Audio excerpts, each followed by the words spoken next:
Good morning, good afternoon, dear students. Because I don't know at what time you will be watching this video. Present over here in this online class, this is Harish Kangbar, and today I am here with a poem, very interesting poem, The Darkling Thrush, that is written by Thomas Hardy, and it is included in the syllabus of class 12th. Previous day I had given the summary of this poem, and now I am going to give you the explanation of the poem. So be careful while I am explaining the poem and watch carefully. So my dear students, this is the poem The Darkling Thrush. Here the darkling means related to darkness, and thrush is a kind of bird. Understood? So the poem starts. I leaned upon a coppice gate when frost was spectre grey, and winter's dregs made desolate the wakening eye of day. Here the poet says that one day he was leaning upon a coppice gate. वो एक कॉपिस gate पर झुका हुआ था, यानी gate पर जैसे खड़े होकर कुछ लोग आगे हाथ टेक कर खड़े हो जाते हैं और बाहर देखते हैं scene. Just like that the poet was standing there and he was leaning against a coppice gate. What is a coppice gate? That opens towards the forest, जो फॉरेस्ट की तरफ खुलता है, सामने की तरफ, जिससे पूरा फॉरेस्ट का सीन दिखाई देता है. तो पोइट वहाँ पर खड़ा हुआ था गेट पर. When frost was spectre grey. Frost means पाला, जो सफ़ेद सफ़ेद स्मॉल स्नो होती है जो ठंड में गिरती है. It was looking like a spectre grey. Spectre grey means ghost like grey, यानी इसका कलर ऐसा दिखाई दे रहा था जैसे लोगों को भूत नज़र आता हो. तो जो फ्रॉस्ट वहाँ पर ज़मीन पर पड़ा हुआ था, उसको देखने से ऐसा लग रहा था कि विंटर्स का टाइम था और बिल्कुल हॉन्टेड सीन वहाँ का दिख रहा था. And winter's dregs made desolate the weakening eye of day. Winter's dregs means जो विंटर में देखने पर एक लैंडस्केप दिखाई देता है. कैसा लैंडस्केप होगा? थोड़ा डिम लाइट होगी, फॉग होगा, फ्रॉस्ट भी कहीं देखने को मिलेगा. तो उसका जो सीन दिखाई दे रहा था, तो वो डिसोलेट कर रहा था. डिसोलेट यानी बहुत डिसअपॉइंटेड, हॉन्टेड सीन लाइक.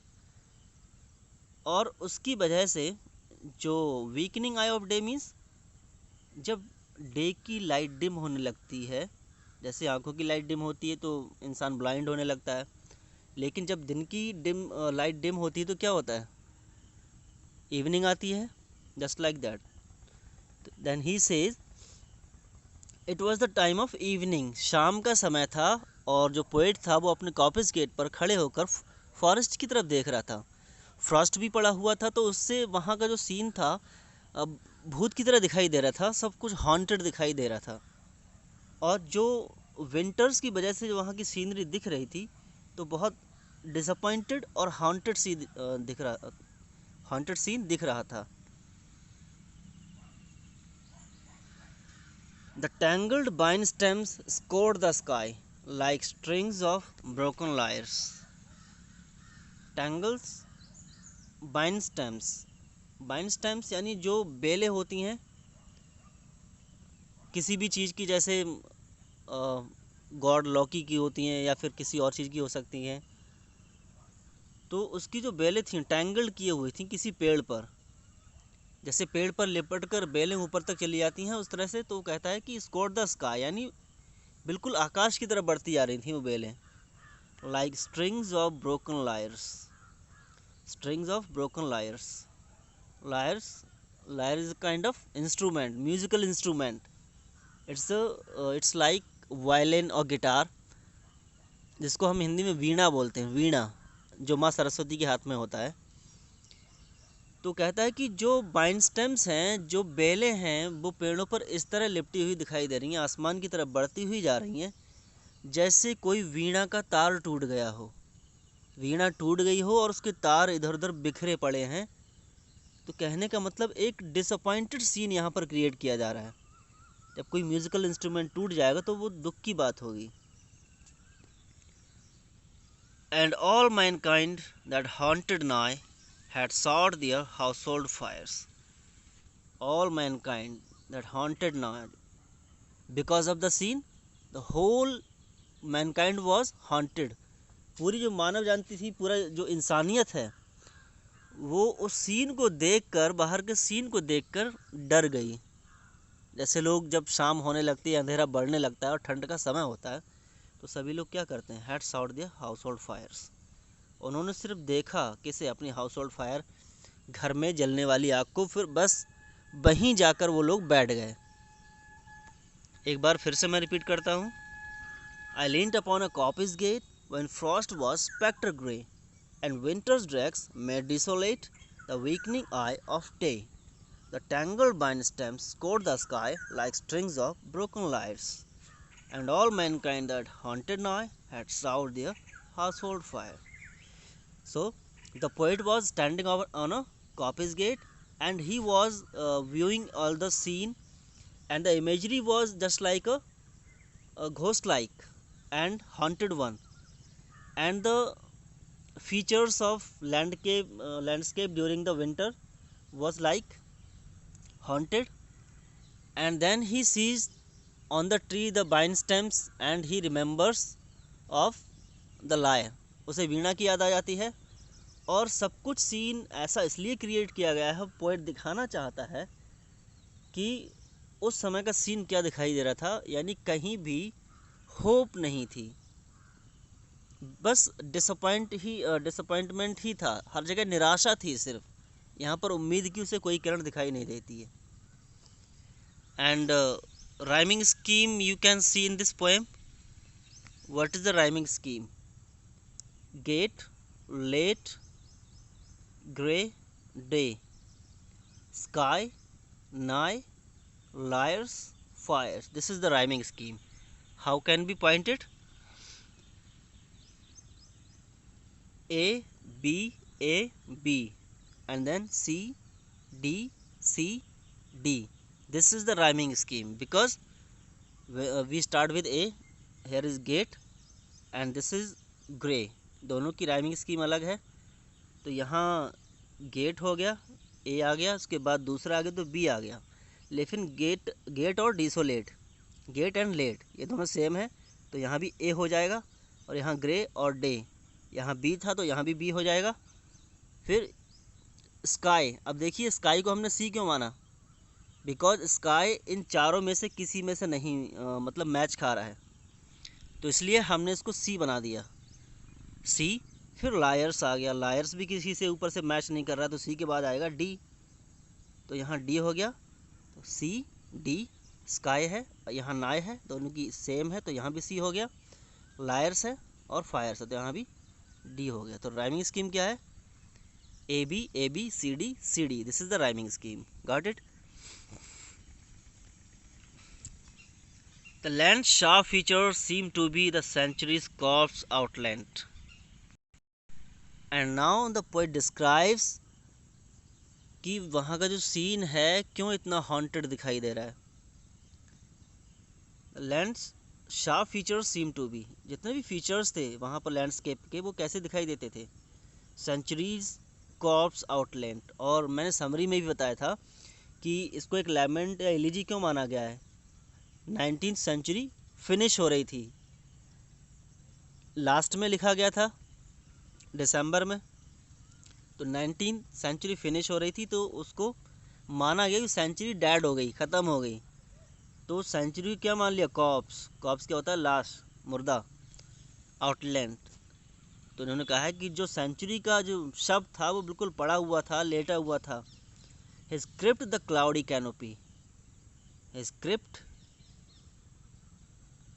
और उसका जो टॉम्ब था, टॉम्ब बनाते हैं मरने के बाद, तो क्लाउडी कैनोपी, जो क्लाउड था ऊपर और उसकी जो कैनोपी बनी दिखाई दे रही थी इस तरह से, तो कह रहे हैं कि वो उसका क्रिप्ट दिखाई दे रहा है। जितना भी आसमान है उसके टॉम्ब की तरह दिखाई दे रहा है, और जितने भी उसके लैंडस्केप के फीचर्स हैं वो कैसे दिखाई दे रहे हैं? एक लाश की तरह। The ancient pulse of germ and birth was shrunken, hard and dry. अब कह रहे हैं कि सेंचुरी डेड क्यों हो रही है, कुछ भी लाइफ नहीं है वहाँ पर. Ancient pulse of germ and birth. Germ and birth क्या है, एक लाइफ की निशानी है. ठीक है, जर्म्स बढ़ते हैं कब, गर्मी होती है. बर्थ और जितने भी जर्म्स होते हैं सब गर्मियों में बढ़ते हैं. तो यहाँ पर लाइफ को उन्होंने जर्म से रिलेट कर दिया है. दिसंबर में तो नहीं होगा इतना. वह श्रंकन हार्ड एंड ड्राई, यानी बिल्कुल सारी चीज़ें जो लाइफ थी वो हार्ड एंड ड्राई हो गई, लिमिटेड हो गई, कोई भी लाइफ नहीं बची, सब कुछ डैड हो गया पोइट की नज़र में. And every spirit upon earth seemed fervourless as I.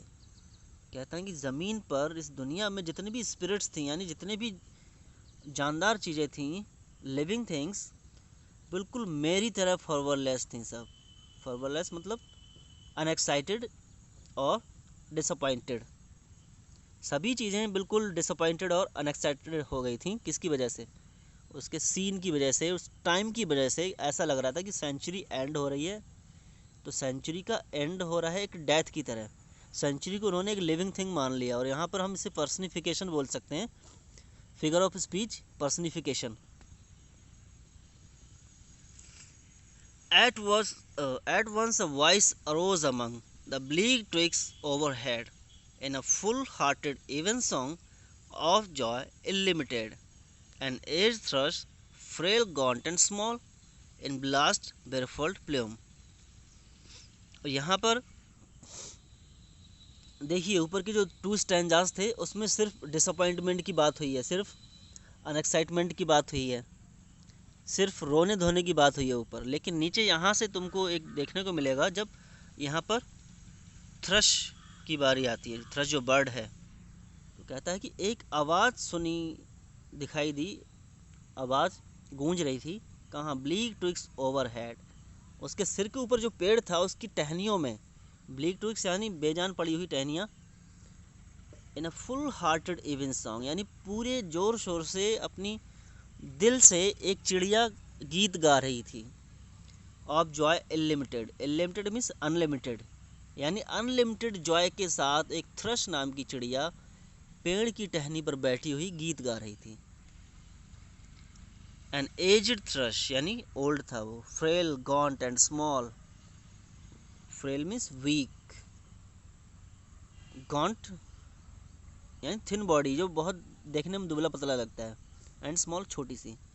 Blast बेरीफोल्ड, blast बेरीफोल्ड का मतलब स्टॉर्म की वजह से, आंधी या तूफान की वजह से पक्षियों के पंख होते हैं इधर उधर छितर बितर जाते हैं, बेकार से हो जाते हैं, तो उस तरह से उसके पंख हो गए थे. यहाँ पर देखिए बिल्कुल सेंचुरी से मैच किया है उससे. जिस तरह सेंचुरी एंड हो रही थी, ऐसे ही जो थ्रश बर्ड है एंड हो रहा है. लेकिन सेंचुरी के एंड होने पर ये सिर्फ शोक मना रहे हैं, सिर्फ रो रहे हैं. लेकिन जो थ्रश है वो एक नई दिशा की तरफ जा रहा है, क्योंकि वो कह रहा है कि अगर एक सेंचुरी एंड हो रही है तो इसका मतलब नई सेंचुरी आ भी रही है. 19th सेंचुरी जा रही है तो 20th सेंचुरी आ रही है. और जिस तरह अगर यहाँ लाइफ एंड हो रही है तो एक नई लाइफ उसको मिलने वाली है अगले जन्म में. तो यहाँ पर ये थ्रश बर्ड इस बात का सिंबल है, चेंज का सिंबल है. अंडरस्टैंड.